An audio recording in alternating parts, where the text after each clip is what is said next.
कि पार्लियामेंट में मेरी नजरें तरसती हैं बदरुद्दीन अजमल को ढूंढते ढूंढते। जब जालिम नरेंद्र मोदी की हुकूमत ने हमारी मस्जिद, दरगाह और खानकाहों को छीनने का कानून बना रहे थे, तो मेरा दिल पुकार पुकार कर मुझसे कह रहा था कि काश अगर मौलाना बदरुद्दीन अजमल मेरे बाजू होते तो यह काला कानून नहीं बन सकता था। एक दिन मैं और बदरुद्दीन अजमल साहब इस जमीन की ग़िज़ा बन जाएंगे, यह हकीकत है जिंदगी की। मगर जब हम जाएंगे इस दुनिया से तो कोई ये नहीं कहना कि काश कोई आकर हमको हिलाकर बता देता, कोई हमको जगा देता, कोई हमको हिम्मत दिला देता कि ये वक्त उठने का है, ये वक्त उठने का है, ये वक्त बैठने का नहीं है, ये वक्त लड़ने का है, ये वक्त सीना तान कर अपने हक को मनवाने का है। तुम याद रखो, तुम उस रसूल रहमत की उम्मत हो, तुम उनकी उम्मत हो, तुम किसी से नहीं डरते सिवाय अल्लाह के।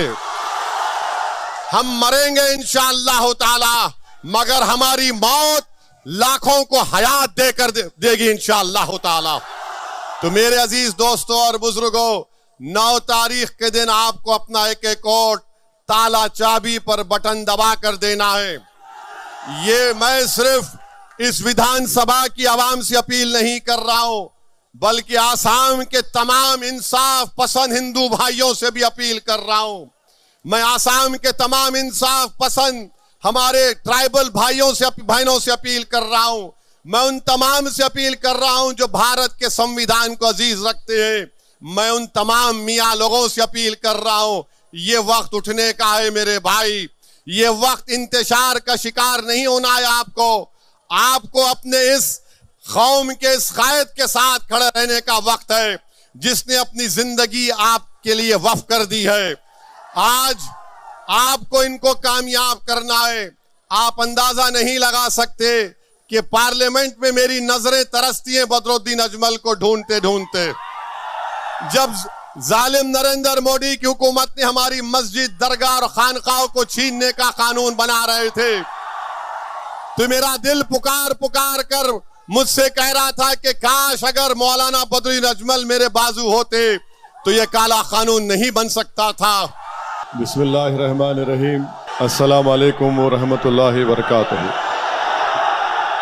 मौजूद हाज़रीन इकराम, बुजुर्गान कौम और मिलत, मेरी इज़्ज़तदार माँ और बहनों, गयूर नौजवान साथियों, मेरे बड़े भाई, मेरे मोहसिन हज़रत मौलाना बदरुद्दीन अजमल साहब, सदर AIUDF, वो सदर जमीयत उलमा आसाम, मोहतरम जनाब अब्दुर्रहमान अजमल साहब, शहनशीन पर तशरीफ़ फरमा, तमाम ज़िम्मेदारान कौम और मिलत, मैं सबसे पहले आप तमाम का शुक्रगुज़ार हूँ कि हज़ारों की तादाद में आज आप यहाँ पर जमा हुए हैं, और मुझे यकीन है कि आप तमाम लोगों का यहाँ पर हज़ारों की तादाद में जमा होना इस बात का पैगाम देती है कि इंशाअल्लाह ताला 9 तारीख के दिन इस विधानसभा से, बीना कांडी से, आप ना सिर्फ इस विधानसभा से बल्कि उन तमाम 29 असम्बली के कॉन्स्टिट्यूंसी से जहाँ से मौलाना बदरुद्दीन अजमल साहब के कैंडिडेट इंतखाबात में हिस्सा ले रहे हैं, इंशाअल्लाह ताला वहाँ पर भारी अक्सरियत से तमाम 29 उम्मीदवार कामयाब होंगे, MLA बनेंगे। मेरे अजीज़ दोस्तों और बुज़ुर्गों, मैं आसाम के लिए नया नहीं हूँ। 2012 में जब BTDA के इलाक़े में वहशतनाक और हौलनाक वाक़यात हुए थे, उस वक्त मैं यहाँ पर आया था और हैदराबाद से मैं अपने साथ 10-12 डॉक्टर्स की टीम को लेकर आया था, और क़रीब 8 से 10 दिन मैं और हमारे डॉक्टर्स, जिसकी क़ियादत हमारे मरहूम समदी डॉक्टर मज़हर अली ख़ां कर रहे थे, और रमज़ान का मुबारक महीना था, हमको आपकी खिदमत करने का मौका मिला। बहुत से रिलीफ कैंप को जाकर वहाँ पर उनकी मदद करने का अल्लाह ने मौका था फरमाया था। और मैं उस वक्त देख लिया था कि किस तरीक़े से मौलाना बदरुद्दीन अजमल साहब, उनकी पार्टी, उनके तमाम दोस्त अहबाब की ज़िम्मेदारी से काम कर रहे थे। अब मैं यहाँ पर दोबारा आसाम को आया हूँ और मेरे आने का मकसद सिर्फ एक ही है। मैं अपनी ज़ात के लिए नहीं आया हूँ, ना ही मैं यहाँ पर अपनी पार्टी के उम्मीदवारों के वोट मांगने के लिए आया हूँ। मैं यहाँ पर अगर आया हूँ तो सिर्फ इसीलिए आया हूँ कि मेरा मानना ये है कि भारत में ख़ास तौर से मुस्लिम अक़लियत, दलित और आदिवासियों को अगर उनको उनका हक़ मिलना है और अगर वो इंसाफ चाहते हैं, वो अगर ज़िल्लत और रुसवाई से बचना चाहते हैं, तो उनको अपनी एक सियासी लीडरशिप को मजबूत बनाना पड़ेगा। और मैं इसलिए भी आया हूँ कि पिछले कई साल से मैं इस बात को देख रहा हूँ, महसूस भी कर रहा हूँ, खून का घूंट भी पीता हूँ, आँख से बाज़ वक्त आंसू भी निकल जाते जब आसाम में मियाँ लोगों पर जुल्म की दास्तानें देखता हूँ, पढ़ता हूँ और सुनता हूँ। और तीसरी बात यह है कि मैंने हमारे बड़े भाई मौलाना बदरुद्दीन अजमल साहब का बयान सुना कि उन्होंने कहा कि असद भाई आप आओ, आकर यहाँ पर हमारी मदद करो आप। तो मेरे भाई, ईमान का तकाजा ये होता है कि अगर किसी के जिस्म के किसी हिस्से में दर्द होता है, हमारा ईमान उसी वक्त मुकम्मल होता है जब हम आपके दर्द को, आसाम के मियाँ लोगों की दर्द को हम हैदराबाद में बैठकर अगर महसूस करेंगे, तभी हमारा ईमान मुकम्मल होगा। चौथी बात यह है कि बड़ी मुसीबतों से, मुश्किलात से, ईसार और कुर्बानियों से आपने यहाँ पर अपनी एक सियासी लीडरशिप को पैदा किया है। अभी मौलाना बदरुद्दीन अजमल साहब अपने मुख्तसर से खिताब में फरमा रहे थे कि हज़रत मौलाना असद मदनी साहब रहमतुल्लाह अलैह की ऐन ख्वाहिश के मुताबिक उनके हुक्म पर इस पार्टी की तश्कील दी गई थी। तो मुझे रोकने की बहुत सी कोशिशें की गई। बहुत से लोग कांग्रेस के भी थे जो मुझसे कह रहे थे कि ओवैसी साहब मत जाओ, आपको जाने की ज़रूरत नहीं है, फुला ऐसा है। बहरहाल अपने किस्से कहानियाँ सुना रहे थे। बास कह रहे थे कि आप इलेक्शन के बाद जाओ। मैं ईमानदारी से आपसे कह रहा हूँ कि मैंने मदीने शरीफ में रमज़ान के महीने में नमाज इस्तिखारा किया और मैंने कहा, अल्लाह, मैं नमाज अदा कर रहा हूँ इस वास्ते के क्या मैं आसाम में जाऊँ, और अगर जाऊँ तो अजमल साहब की मदद करूँ या नहीं जाऊँ। अल्हम्दुलिल्लाह, अल्लाह सुब्हानहू तआला ने मुझे मौका दिया आपके दरमियान में आने का। और मेरी अल्लाह से दुआ है कि अल्लाह सुब्हानहू तआला आप तमाम पर अपनी रहमतों को, अपने फजल को नाजिल करे और अल्लाह सुब्हानहू तआला आसाम के मुसलमानों की मुसीबतों का खात्मा कर दे। और जो लोग जुल्म कर रहे हैं, अल्लाह उनको इस जुल्म से रोक दे, अल्लाह उनको हिदायत दे। अगर वो जुल्म करते रहेंगे तो फिर अल्लाह उनको देख लेगा इंशाअल्लाह ताला। और कांग्रेस के लोगों से बोल रहा हूं, आप कितना भी कोशिश कर लो, अल्लाह जब तक असदुद्दीन ओवैसी को जिंदा रखेगा, जहां कहीं भी मुस्लिम पॉलिटिकल लीडरशिप को बनाना है, मजबूत रखना है, जिंदा रखना है, मैं हाजिर था और हाजिर रहूंगा इंशाअल्लाह ताला। मैं कोई बड़ा काम नहीं कर रहा हूं। मैं मेरे भाई, बड़े भाई मौलाना अजमल साहब को देखता हूं तो मेरी ज़बान से बेसाख्ता दुआ के कलमात निकल जाते हैं कि अल्लाह इनको सलामत रखे, अल्लाह इनको सेहत दे और ये आपकी और सही तरीक़े से, बेलौस तरीक़े से खिदमत करते रहें। हम तमाम खादिम हैं आपके, हम तमाम आपके ग़ुलाम हैं, हम तमाम आपके नौकर हैं। आपकी वजह से हम यहाँ पर खड़े हैं। इसमें अल्लाह का करम है, सदका है नबी करीम सल्लल्लाहु अलैहि वसल्लम का, अहले दिल की दुआएं हैं।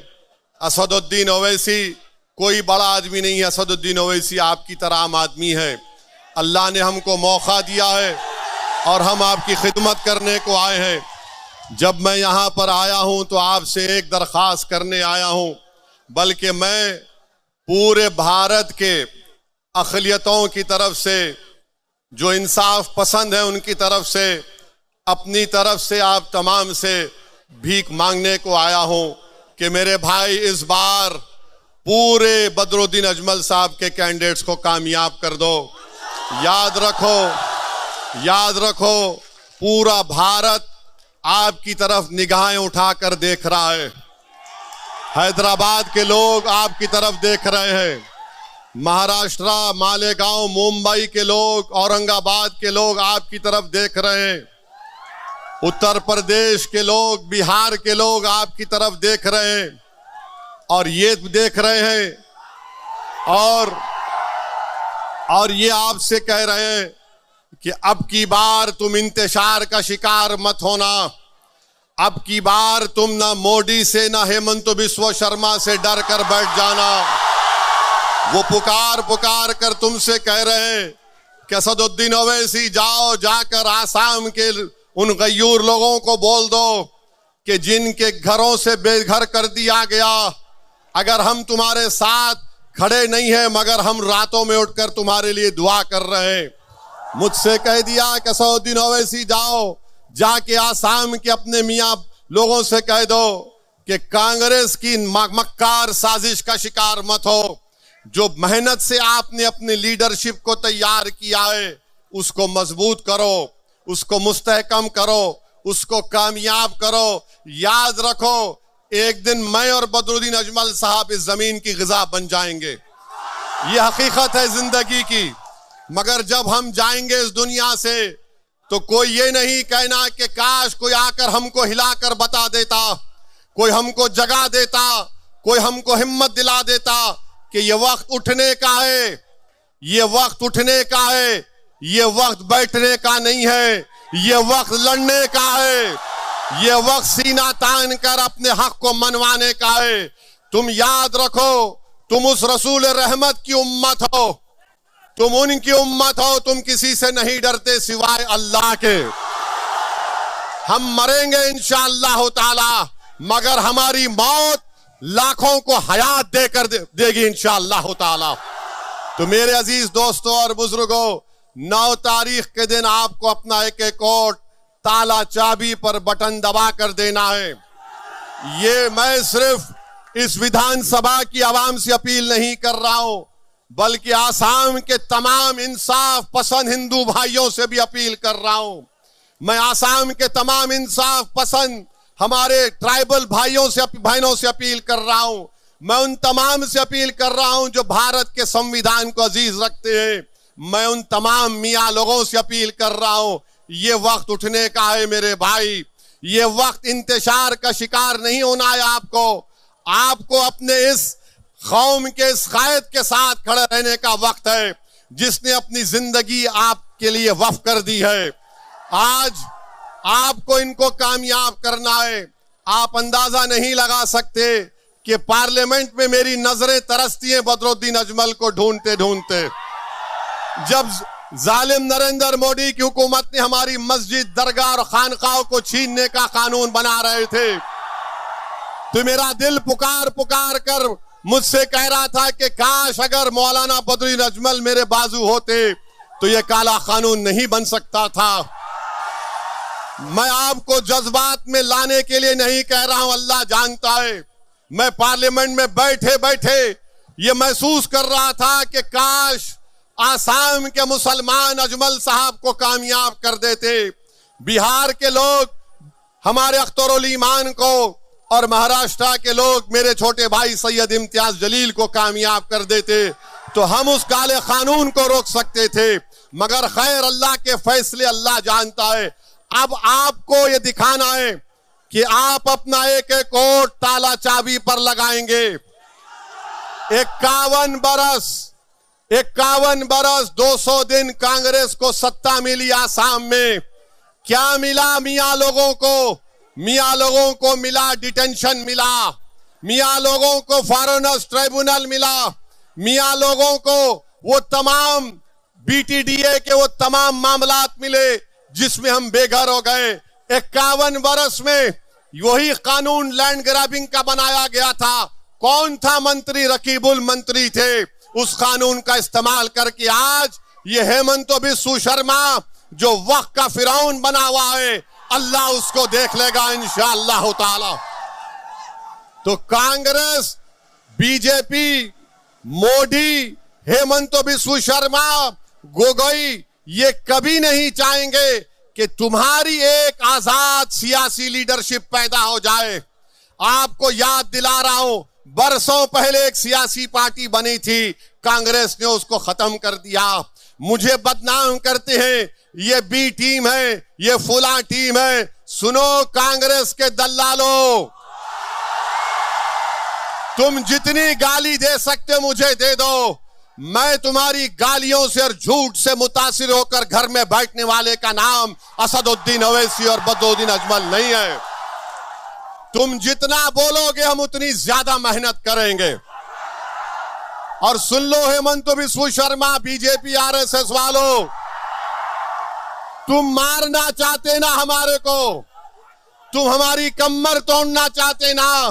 हेमंत बिस्वा शर्मा 9 तारीख से पहले बता दो, गुवाहाटी के चौराहे पर तुम बोलो कि इस चौराहे पे ओवैसी को मारूंगा, मैं आने तैयार हूं, मैं मरने तैयार हूं आसाम के गरीबों के लिए। तुम्हारी ये धमकी हमको डरा नहीं पाएगी। अरे मरना तो सबको एक दिन, कभी मैं जाऊंगा तो तुम भी जाओगे, मगर ये डराने की सियासत अब काम में आने वाली नहीं है। ये मजमा बता रहा है हेमंत बिस्वा शर्मा कि अब हम डरने वाले नहीं हैं, तुम्हारे सामने खड़े होकर अपना हक मनवाएंगे। ये मजमा पुकार कर कह रहा है कि जो बेघर हुए हैं इंशाअल्लाह बदरुद्दीन अजमल के उम्मीदवार कामयाब होकर उनके सर पर इंशाअल्लाह अल्लाह ताला छत बनाकर उनको घर देंगे इंशाअल्लाह ताला। ये मजमा पुकार कर कांग्रेस से कह रहा है, ये मजमा पुकार कर कांग्रेस से कह रहा है कि अब 51 बरस के बाद तुम्हारी मक्कारी का शिकार नहीं होने वाले। अब हम अपने मुकद्दर के फैसले करेंगे। अब हम अपने मुस्तकबिल के रास्ते बनाएंगे, चाहे रास्ते में पहाड़ आ जाए, जालिम आ जाए, तूफान आ जाए। जिसके हौसले पाक होते हैं अल्लाह उनको चरागों तूफानों में चराग उनका जला देता है और ये चराग जलेगा इंशाअल्लाह ताला।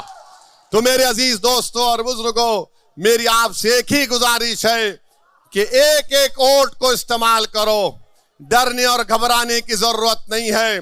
ये कांग्रेस जो आसाम की कांग्रेस है और ये बीजेपी जितने लोग गए ये सब कांग्रेस से गए हैं, ये सब कांग्रेस से गए हैं। यहां से ग्रेजुएशन किए, वहां पर जाकर मास्टर्स की डिग्री लिए बर्बादी और जुल्म करने में। मेरी आपसे गुजारिश है कि मुत्तहदा तौर पर अपने एक वोट का इस्तेमाल करिए। अल्लाह मेरी आवाज को उन तमाम इलाकों में अपने फजल और करम से पहुंचा दे। जो कोई भी AIDUF का उम्मीदवार है उसके हक में वोट का इस्तेमाल करिए। कैंडिडेट बदरुद्दीन अजमल नहीं है, कैंडिडेट हर एक आप आदमी है। आप कैंडिडेट है, आप कैंडिडेट है, आप कैंडिडेट है, बल्कि पूरे आसाम का मियां कैंडिडेट है इस इलेक्शन में इंशाअल्लाह ताला। और सुन लो डराने वालों, जब तक मियां जिंदा है दुनिया जिंदा रहेगी। हम जिंदा रहेंगे, मस्जिदों में हय्या अलल सलाह हय्या अलल फलाह कहते रहेंगे। मस्जिद के बाहर आएंगे तो हर मुसीबत पे कहेंगे ला इलाहा इल्लल्लाह। तो अब हमको डरना नहीं है। अल्लाह ने आपको एक क़यादत दी है, इसको नेमत समझिए। ये आपकी क़यादत है, अजमल साहब की नहीं है, मेरी नहीं है। इसको आपने अपने खून पसीनों से आंसुओं से बनाया है। ये अमानत है, अगर हम मर भी जाएंगे तो तुम इस अमानत को अपनी नस्लों में जारी करना, ताकि सुबह क़यामत तक आपकी लीडरशिप बाकी रहे। यही चंद गुजारिशात मुझे आप तक पहुंचाना था। आप यहां पर आए, आपका बहुत बहुत शुक्रिया। और मैं बताना चाह रहा हूं कि कांग्रेस पार्टी ने क्या किया, यहां से लुरिंग ज्योति गोगोई के कैंडिडेट को दिया। ये कौन है आप जानते हैं ना, जिसने 20 लाख ऑब्जेक्शन के फाइल दाखिल किए थे मियां लोगों के बारे में, एनआरसी जब हो रहा था।